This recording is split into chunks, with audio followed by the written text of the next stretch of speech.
Today, we're talking about something practices rarely consider. We call it the reverse interview. Here's the truth. Practices think they're interviewing the injector, but most of the time, the injector is actually interviewing them. They're deciding quietly, politely, and professionally whether this is a place they could thrive or a place they're going to absolutely run from. We speak to injectors all day long. We hear the real stories that they don't share in interviews with practices all the time. So when you hear what they actually are evaluating, it can change everything.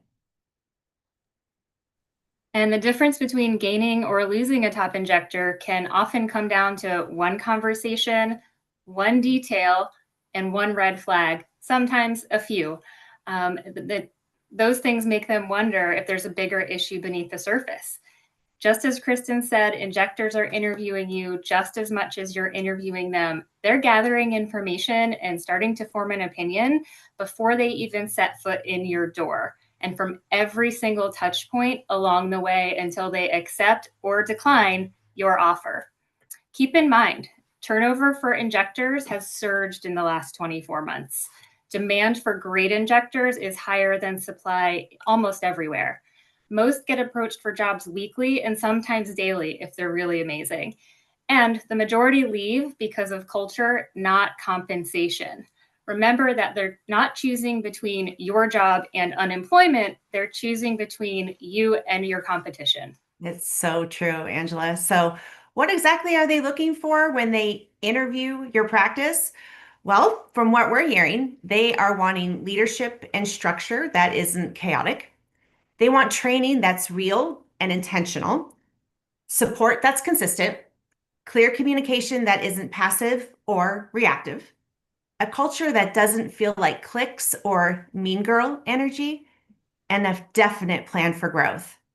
Injectors can pinpoint the moment they realize their last job was not sustainable because of the gossip, the favoritism, the unclear expectations, the micromanaging, the disorganization, inconsistency. We've actually heard, I don't want perfect, Kristin. I just want functional. I want to feel like I'm in a safe environment doing safe treatments. I need leadership I can trust. Did you know that almost 70% of injectors leave a practice due to poor culture, favoritism, or unclear expectations, not because of pay?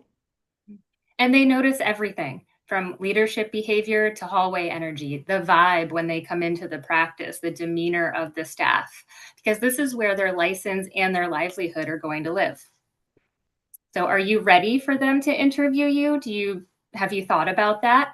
Um, know that they come to you with a checklist. And while they might not ask these questions out loud, they're picking up on those clues and potential red flags throughout the entire hiring process, such as what's the real culture?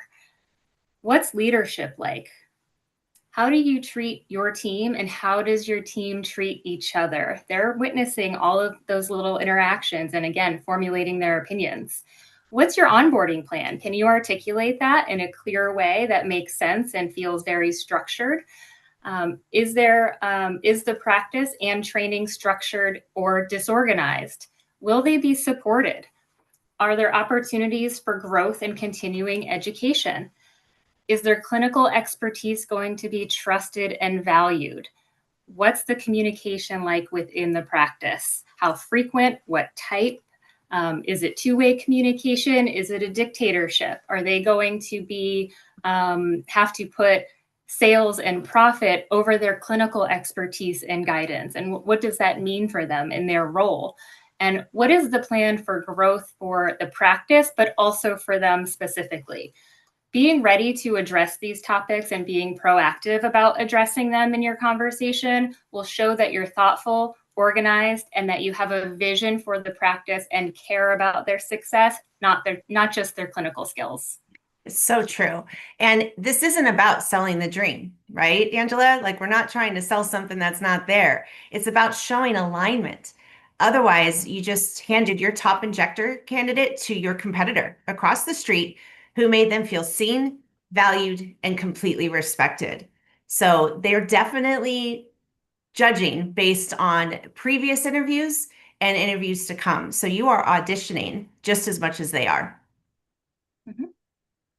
And you might not realize this as you're going through the hiring process, but practices lose top talent over things you don't even realize. You don't even know you said or that they interpreted a certain way. So they're not just paying attention to what you're saying, but also what you're doing and how you're saying the things that you are.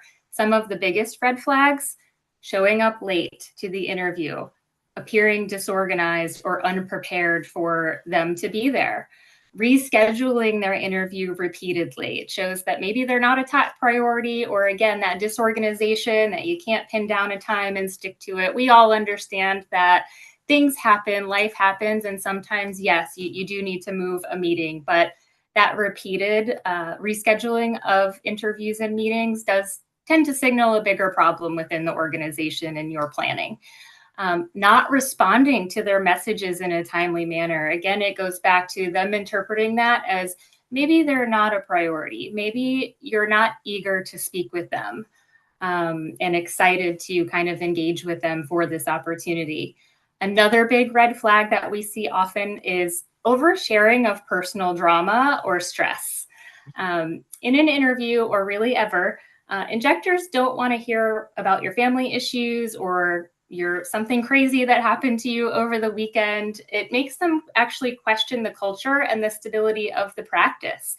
There's a line between being personable, relatable, and honest, and then overstepping with TMI. So keep that boundary. Another red flag: asking questions of them that are too personal, whether it's about what treatments they've had themselves. If they want to volunteer that, that's great, but that also can be off-putting to some people. Or asking about their family life, which they may interpret as, is there going to be a good work-life balance here? Or are they asking me about my children because, they want me to work all hours of the day, 60, 70 hours a week, and want to make sure that I have childcare. So you just never know. So kind of put yourself in their shoes as well, and be very clear when you're asking a question, why it is that you are looking for that information. If you're just trying to get to know them a little bit and maybe have something in common, that's one thing, but just be aware of how they might interpret that as they're kind of going through that whole process. Avoid talking about past employees or business struggles. If you speak negatively about a previous employee, this candidate is likely going to assume that you're going to speak negatively about them someday. Or they'll wonder what the real problem was with that employee because they don't know you very well yet. So important to stay focused on the future and the plans for growth, and not rehash the past with this potential new employee. So they don't want to feel like they're joining a toxic environment or an unstable business. They're paying attention to staff interactions and demeanor when they come into the practice. For example, staff whispering to each other while the injector waits, or just not making them feel very welcome when they come in the door, being too busy. They are internalizing all of that. Avoid talking too much about responsibilities outside of their role without explanation. They may assume you expect them to do a lot more than what's in their job description, and they might get overwhelmed. Be clear about what you're asking and what you expect. For example, if you're asking them what their experience with social media is, they might take that as, oh my gosh, they want me to run the whole social media account, right? It's a big leap to make, but in reality, if you just want to know if they're comfortable being on camera and speaking about the services that they offer, or engaging with people on social media in some way, that's a different story. So just be clear so that you don't leave anything open to interpretation with things like that, and you have a very clearly defined job responsibility that you expect from them. One of the biggest red flags that we see, that we know, and we hear it all the time, impacts and it kind of causes turmoil in the hiring process, is taking too long to make a hiring decision. You know you need an injector. They know you need an injector. If you think they're great and you can work with them and you want to bring them on board, do it. We see sometimes weeks, Kristin, back me up on this, sometimes months, Yep. which 1 month, Yeah. 2 months here or there. Um, so one of the biggest problems that we see here, because again, are they a priority to you? Are you kind of waiting for something better to come along? Or are you eager to bring them on board and make them part of the team and get going on that vision for growth that you conveyed to them during the interview process?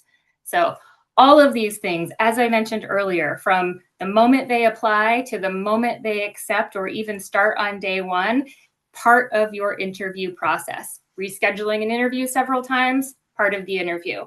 Waiting room energy and hallway vibes, part of the interview. How you communicate your vision and expectations, part of the interview. Waiting weeks to contact them after you've interviewed them, huge part of the interview. Not to mention, they're getting offers from other practices. So you may miss out on a really, really great injector by not jumping on it. Absolutely. And honestly, Angela, these are all the silent deal breakers, right? But the small things that actually matter the most. This is exactly what we're seeing. And to kind of piggyback off of what she was saying about the hiring process taking too long, that is a foretaste of your communication, or at least the perception of the lack of communication. All they want is our updates. And the one thing that Angela and I always come every day to our interviews prepared for is a sense of urgency.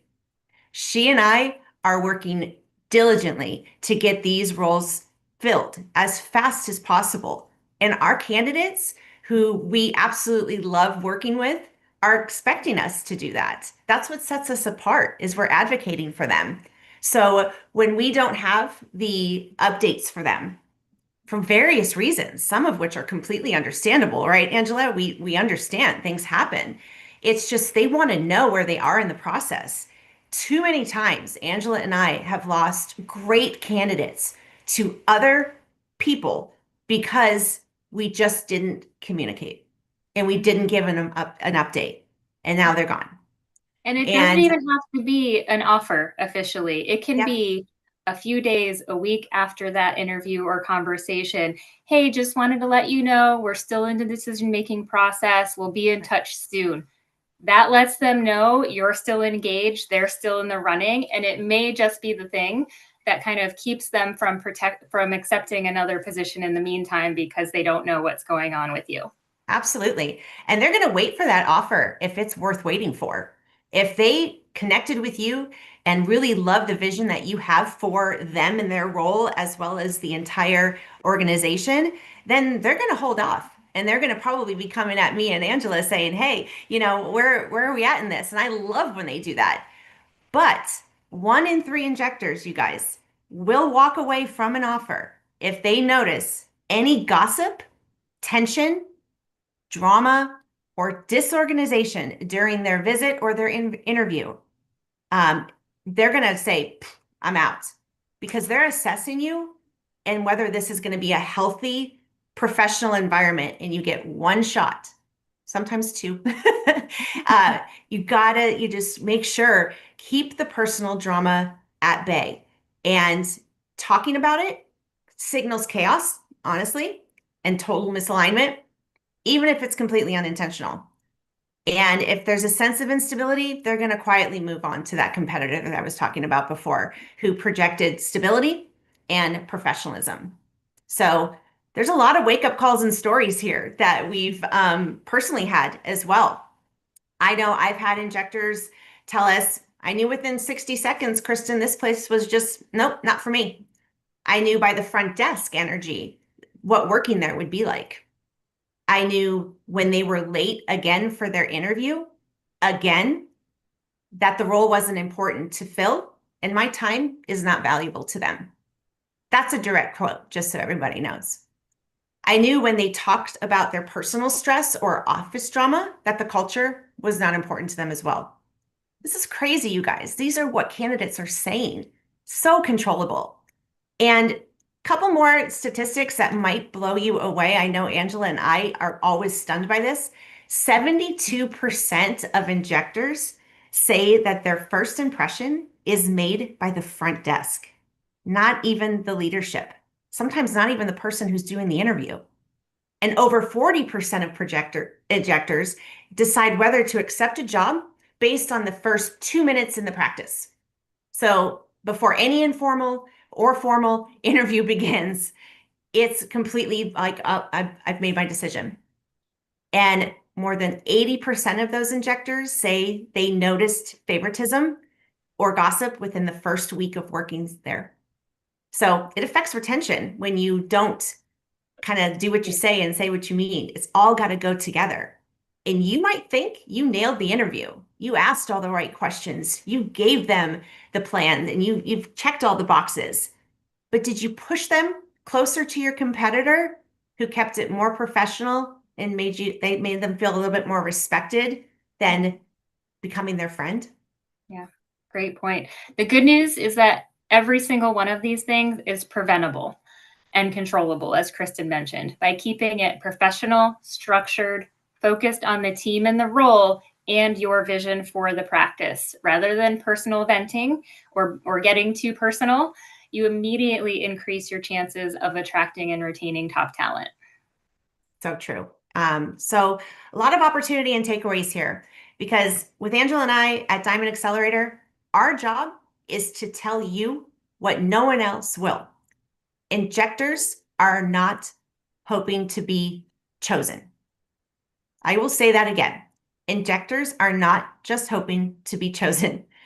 They're choosing you. But the question really is, are you ready to be the practice they say yes to? Because top performing practices that audit the what we call candidate experience reduce injector turnover by 25 to 30%.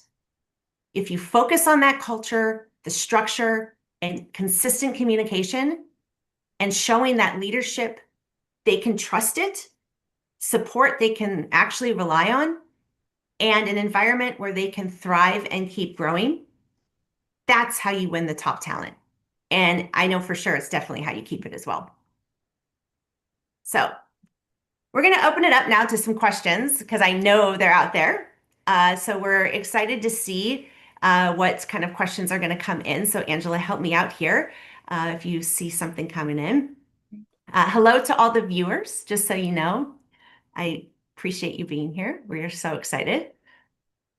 We love all things recruiting. All right. Angela, I think we have one question. Do you see it? I don't. But... Okay, I see one. It is how much access to financial or performance data should injectors have during the hiring process?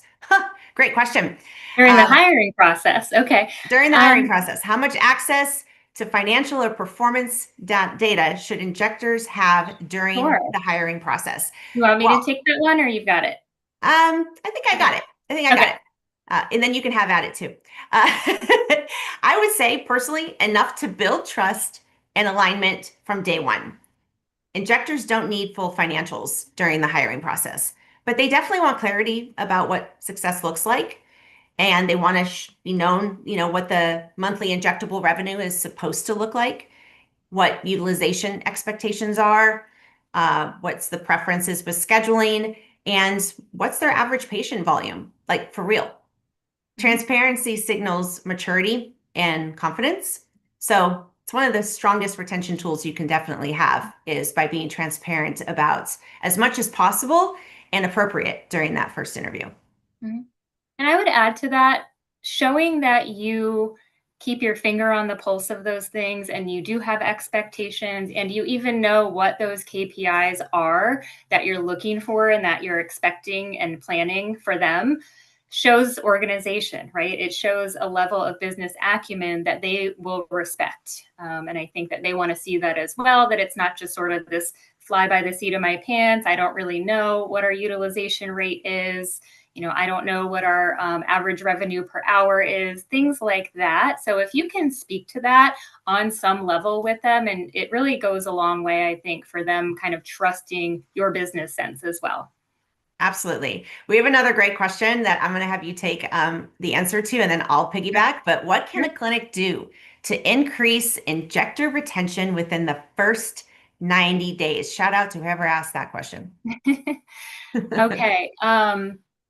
Within the first 90 days, actually, I'm going to boil it down to like the first week or two that is going to tremendously impact those 90 days. And that is all about onboarding, onboarding intentionally. Again, not flying by the seat of your pants, kind of throwing things at them here and there, but knowing day one, minute one, what's the first thing that you're going to have them do or sit down with them and show them? Do you have your standard operating procedures, in writing, in manuals that you want them to review? So they're really starting on a great solid foundation. Provide a clear roadmap with goals, training. Don't leave the training up to them to come find or ask you for. Have it already set and scheduled. You should have already worked with your vendors if you need to bring vendors in to perform some training or provide tools. Communication structure in that onboarding process, knowing who they need to go to for what within the practice really is going to also ease a lot of their tension and just make them feel that much more comfortable right off the bat. When everything is so new to them and they're learning personalities, the more you can just lay out in a clear manner for them is that much better, to I alleviate some of that stress and that pressure on them. And what are their support systems? Yeah. What does the rest of the team do to contribute to their workflow or to help them make their day go as smoothly as possible? And then I would say also throughout the 90 days, regular check-ins. Don't just set it and forget it. And, okay, we did our onboarding. I gave them everything. They did the training. Now, fly away. You need to check in with them regularly, weekly, if not daily touch points as well. Sharing data, as we just mentioned, and removing any roadblocks that they might have. So remember, as a new employee, your tension and your anxiety can be a little bit high. And so anticipate that and kind of be proactive about what those concerns are that they might have and try to beat them to it, and be proactive with realizing whatever it is that they might need or that they might be confused about, and remove those roadblocks. So when they Yeah. feel equipped, aligned, that they have all the tools at their disposal, or they know where to go or who to talk to get them, they're going to be more likely to stay in the long term. Couldn't agree with you more. As a previous practice manager and regional manager for med spas across the country, I absolutely can attest to onboarding and training a brand new employee sets the tone for the entire career at their place that they are joining. And if it is bumpy, that means their journey is going to probably be bumpy. If it's a great roll out the red carpet, and let's be honest, this isn't just for injectors. This is for our awesome practice managers and estheticians and medical directors and all the things that we're hiring for. But who doesn't want a red carpet and a welcome kind of wagon coming on board to say, hey, we're glad you're here, and have a structured day one, structured day two? I don't think there's Don't leave anybody them out there that guessing. would turn that away. So Mhm. it means everything. And if you don't have it, we're here to help. Everybody here at Diamond's willing to help you. So we're here to make that structure happen. Great question just came in as well. Should med spas do hands-on interviews? What if someone interviewed well, but oversold their skill set? This has happened. Ooh. Yep, you've Definitely has experienced this. happened. Go ahead. This is where we have to dig deeper on our end as well to make sure that we are screening for what skill set they say they are bringing to the table. And then that needs to be well communicated to you as the client to make sure that you know exactly what they told us and you can follow up on that. And I definitely recommend a hands-on, whether it Mhm. be bringing their own model or having somebody from your staff show them what it is that you are expecting and tell them what you are expecting. The more transparency, the better, but the more you can see, the better you will be able to judge if they're the right fit. Mhm. And, don't be hesitant to send them home and say, you know what, I'm going to let you think about this and I'm going to think about this and let's reconnect. Because sometimes making that decision right then and there isn't the right thing to do. And that's when you're going to see if there's any unsteady hands, that shakiness is going to be there, and if they're not wanting to do a hands-on, that's a red flag as well. So definitely embrace the hands-on, take the time to do it because it can make or break a really big decision that can be costly if it's the Mhm. wrong one. Mhm. Mhm. I would add to that, that also could be part of a more comprehensive working interview where you're not just bringing them in to show you that they can inject, but also other elements of throughout the workday. It's important for them too. So to see the staff in action, how the team interacts with each other, does it feel very stressful and disorganized throughout the day? So of course you want to make sure you have everything buttoned up and you have solid SOPs and processes and systems, of course. But I think that too is often a missed opportunity to really get to know them a little bit better and see how they interact and how comfortable do they get after a little while of being in the practice themselves, in addition to that clinical experience and observing that. So true. One more question. What's the best way to evaluate whether an injector will be a long-term fit? Well, personally, look at how they think, not just how they inject. Long-term injectors value communication, like Angela was just saying. They want growth, alignment, organization, but all in all, they really want some trust as well. So during those interviews, do that hands-on, do the scenario-based questions around decision-making, the patient ethics, the handling of conflicts, the schedule preferences, and how they like to work with leadership. Are they going to partner with you or are they going to detract? So you'll learn quickly whether their values align with your culture or not. Mm-hmm. Anything to add, Angela? No, No? good. All right. Do you see anything else that's come through? I don't think I see anybody. These are all been great, though. This has been really, I hope this has been amazingly informative for everybody who's watching. But again, hello to all of the Instagram viewers that are watching us. We appreciate you taking the time out of your day to join us. If you love this training, share it with your team or another med spa that could benefit. And you can always catch the replay on our YouTube channel. And for more free training to grow your med spa, visit our link tree in our bio and join us live every Wednesday at 2:30 Central, same time, same place right here. And visit us on Instagram, YouTube, Facebook, LinkedIn, all the things. And until next time, guys, Angela, as always, thank you so much for joining us. And I cannot wait to do this again. Thanks so much, everyone.